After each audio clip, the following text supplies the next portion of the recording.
They're the ones that keep the infrastructure going. They're ones that are doing the blue collar, They're work. digging ditches, bro. They're the ones not digging ditches, But you know what I mean? They're doing things you don't want to do.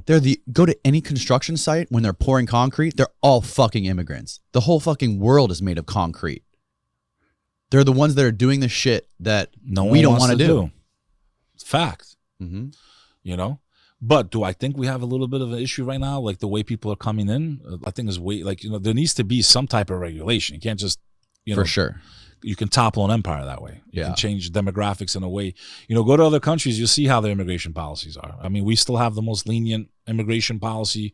People come here, not the legal way, and they still get their papers. They still get their citizenship.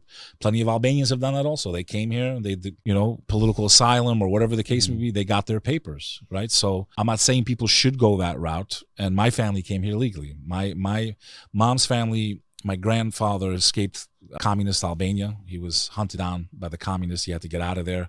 He made it to Rome, and he was granted a visa through Amnesty International, which is how they got to New York, the Bronx. That's where my mom's family started. It was in the Bronx, New York, which is where little Albania is today. And my dad came because my uncle married an amazing Jewish woman in Croatia at the time. They met, fell in love. She brought him to Texas, and then they did the visa for my dad. So, both of my parents did immigrate here legally. But many people came however they had to come. And, it's hard to judge those people, and it's hard to not feel sympathetic for them. Listen, the overwhelming majority of those people coming over the border are not bad people. That's a fact. They just, where they live is a hell.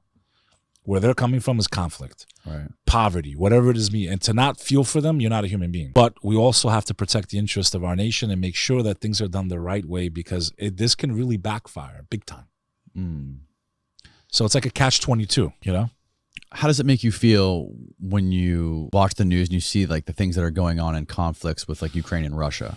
So it's a very dangerous time for Albania also. Serbia is basically the sister of Russia. And last week, Serbia amassed their forces on the Kosovo border since the Kosovo War ended. So over 20 years ago, just last week, they had all their forces on the border of northern Kosovo. And they're talking all this rhetoric. I mean, we're still under the protection of NATO, but what's to say that they don't do the same thing they did to Afghanistan and just leave us in the lurch? If they leave us in the lurch, we're finished. We're in big trouble. So I think there could be a conflict in the Balkans again. Maybe Russia tells Serbia start a war or whatever the case may be. And this conflict in the Ukraine has the potential to pull the entire world into it on a level I don't think any of us really comprehend. And Russia can't afford to lose that war. So I think we're far from ending it. I hope they do find a way to end it. My heart goes out to the average Ukrainian. I can only imagine what they're going through, but there's a lot of crap going on that I think most of us don't even realize what's going on, and no one really knows what's the real reason sometimes things happen. Yeah, that's a difficult thing, right? Like you were talking about earlier, propaganda. Most people watch the news, like Fox and CNN, to get to understand what's going on in the world. And they're just competing for views. They're just fucking trying to come up with it's all opinion, crazy headlines just to compete for views and for clicks, and they both put their own spin on it. And then if you want to even go deeper than that, if you want to understand what the leaders of these other countries are saying, it's in a different fucking language.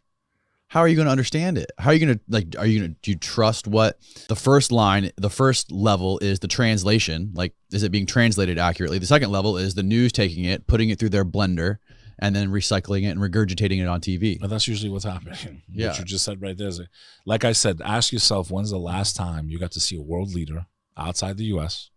talking uninhibited, and you get to formulate your own opinion? I can't remember the last time I seen him. You? Can you? So you might get a little blip, just a little, they said this, and they'll take one line that fits their narrative. The closest thing I ever saw, which I don't know when it came out, maybe like 5 or 6 years ago, but it was the Putin interviews with Oliver Stone, where he did like a 4-part documentary where he went and interviewed Putin. Like he interviewed him for like 6 hours. It was 6 hours edited, but it was, he spent weeks on end with spending entire days with him, talking to him about things. And his perspective on America was kind of mind-blowing if for someone who hasn't really ever listened to the guy talk.